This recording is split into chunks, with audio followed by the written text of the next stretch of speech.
అయ్యయ్యో ఏమిటండి ఇది ఇలా తుస్మనిపించారు? ఓరి నీ దుంప తెగ కొంప ముంచావు కదరా. ఊరి నీ దుంప తెగ కొంప ముంచావు కదరా అని చెప్పారా మీరు? పత్రికలో రాయచ్చా? రాసుకున్నాయా? ఊరి నీ దుంప తెగ.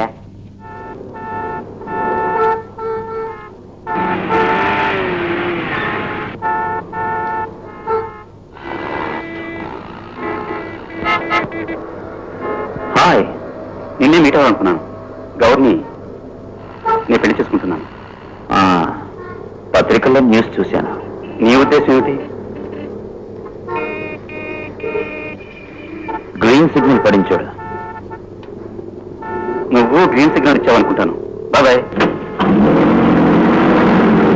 నీకు లైన్ క్లియర్ రా.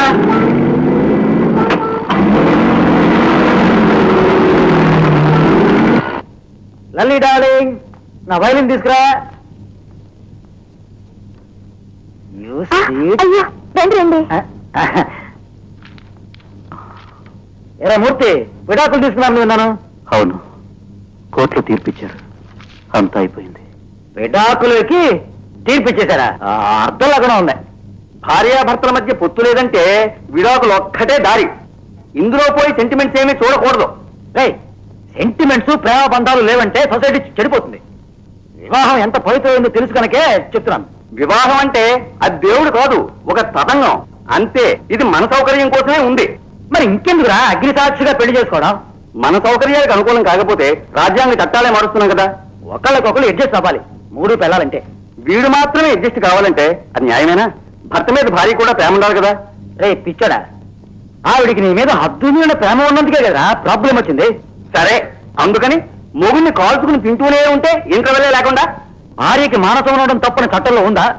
నువ్వు తొందరపడి విడాకులు గొప్పగా తప్పు. ముందు ఆవిడ కేసు వేయడమే తప్పు. ఇంత తొందరగా జడ్జి తీర్పు ఇవ్వడమే తప్పు. చట్టాలన్నీ ఇప్పుడు విడాకులకు అనుకూలంగానే ఉన్నాయి.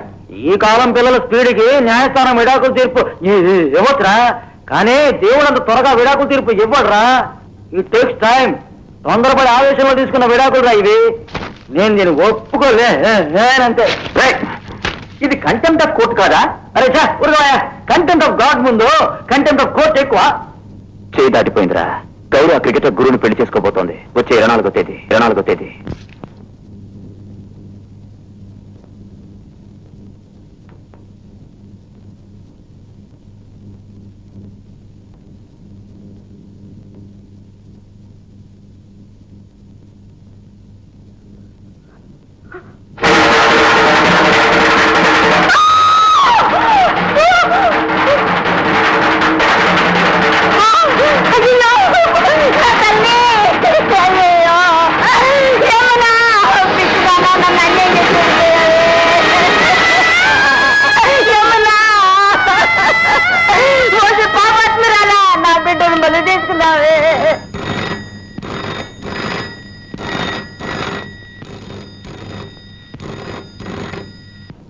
ధనగర్వం ధనవంతులు చేసే కుట్ర నేను ప్రేమించిన గురువును నా నుంచి విడతీసి ఈ రోజు జరగబోయే గౌరీ గురువుల కళ్యాణాన్ని నేను శాశ్వతంగా ఆపలేను. కానీ ఈ రోజు జరగకుండా ఆపగలను.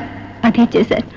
నన్ను మోసం చేసిన గురు పొగనెక్కిన ఈ ధనవంతులు మనస్సాక్షికి బదులు చెప్పి తీరాలి. యమునా,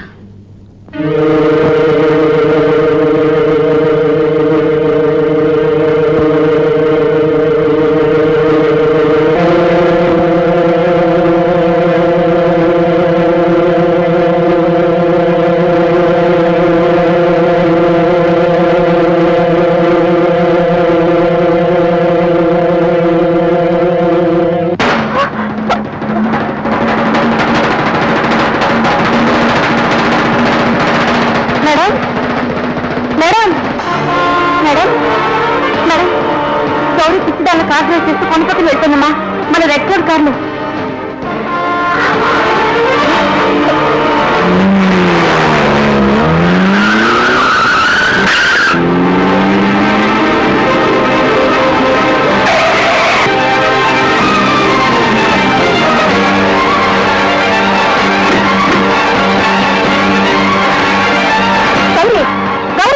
ఇక్కడ ఏం చెప్తున్నావు? ఎందుకు వచ్చావు? వెతుక్కుంటూ వచ్చాను. అక్కడ కనిపించడం లేదు. పోగొట్టుకుని బ్రతుకుంటూ వచ్చాను. ఏం పోగొట్టుకున్నావు? ఎక్కడ పోగొట్టుకున్నాను? ఉండమ్మా. కాలేకు మన కారా ఇది? నువ్వు డ్రైవ్ చేసుకొచ్చి నీ కారేనమ్మా. దీన్ని వదులుకుంటారని నేను పోగొట్టుకున్న దొరుకుతుంది. గౌరీ, అసలు నువ్వేం పోగొట్టుకున్నావు? చూడేం చేస్తాను.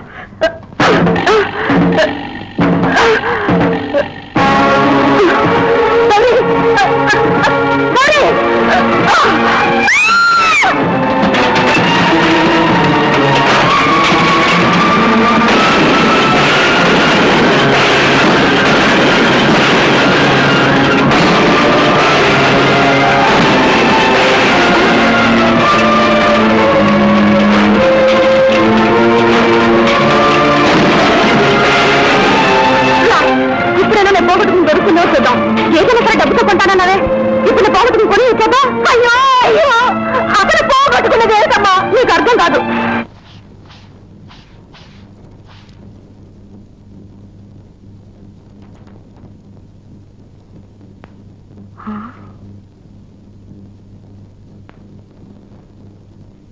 మేడం, గౌరీ తాళిబొట్టు మంచం మీద దొరికింది. పోగొట్టుకున్నానని చెప్పిందే దేనినా? కాదు మేడం, మరి పోగొట్టుకున్నానని చెప్పిందే అదేమిటో చెప్పు. గౌరీ తన జీవితాన్నే పోగొట్టుకుంది, మనశ్శాంతిని పోగొట్టుకుంది, తననే పోగొట్టుకుంది. అదే దాని అర్థం. డాక్టర్ని పిలిపించండి.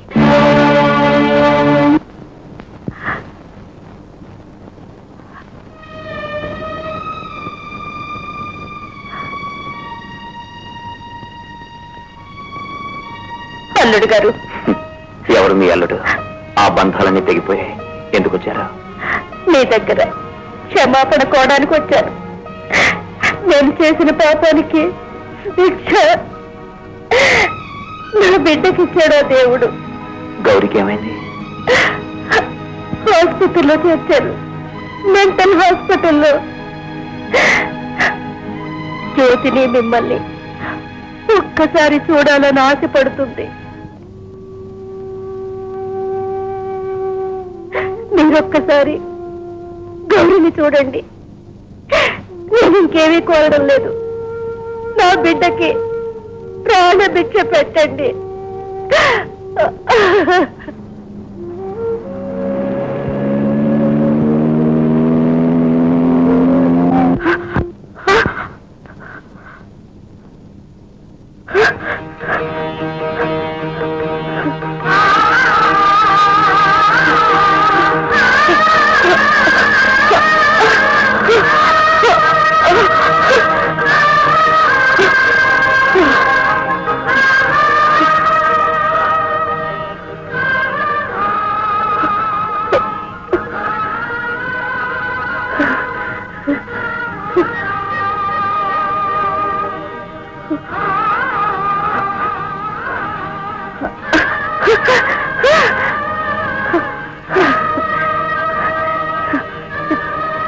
ఈ రోజు ఏమిటో తెలుసండి?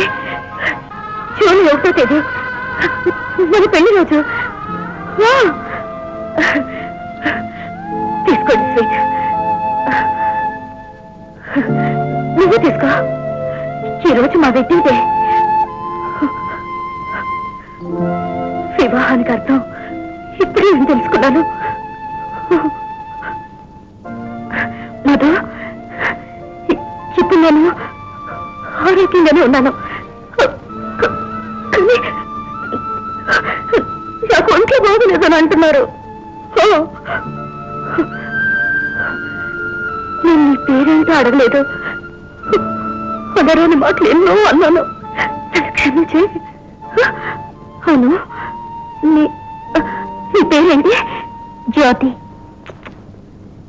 జ్యోతి చక్కని పేరు. ఒక అందమైన అమ్మాయిని చూస్తే నాకు అసూయ వచ్చేది. అదంతా ఇప్పుడు లేదే. ఏ మధు, అసూయ అన్నదే లేని గౌరీ వట్టి బొమ్మ కదా. చైతన్యం లేని జడం. అందుకే నా ఆరోగ్యం బాగలేదంటున్నారు. జ్యోతి, వెంటనే బిడ్డను కను. వాయిదా వేయకూడదు. అప్పుడే భర్తకు మనసులో చాపలే రాదు.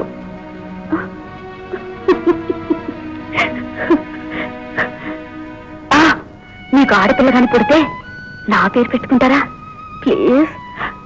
అప్పుడే మీరు నన్ను క్షమించినట్టు అర్థం.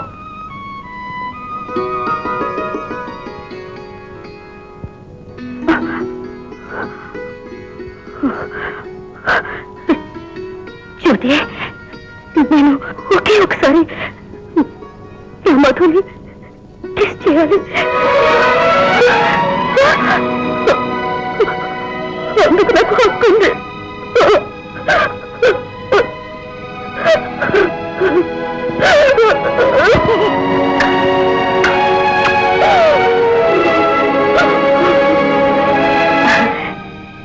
ఇది చాలు నాకు, ఇది చాలు.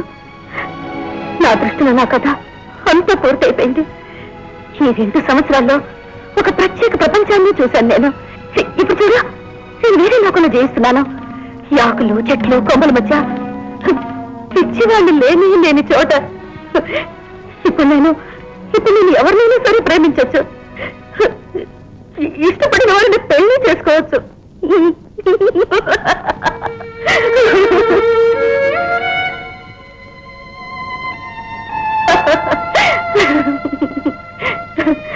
చూడమ్మా, డాక్టర్ పిలుస్తున్నారు, రండి. ఇంజక్షన్ చేస్తారు. ఒక్క నిమిషం. ఈ స్థితిలోనే ఆవిడకి మీ సహాయం కావాలి. ఇప్పుడే ఆవిడకి మీ తోడు కావాలి. మీరు పక్కనే ఉండాలి. అది మీరు మిమ్మల్ని ప్రేమించడం తప్ప ఆవిడ ఇంకే తప్పు చేయలేదండి.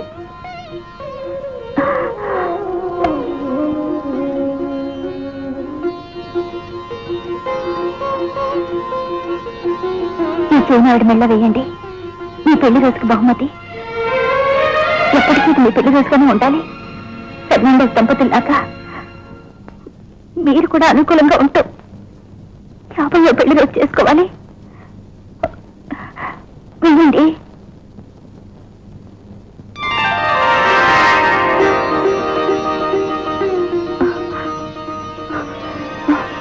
ఏమిటిది? సగం దాగదే ఉంది. మరో సగం, మరో సగమా? ఇదిగో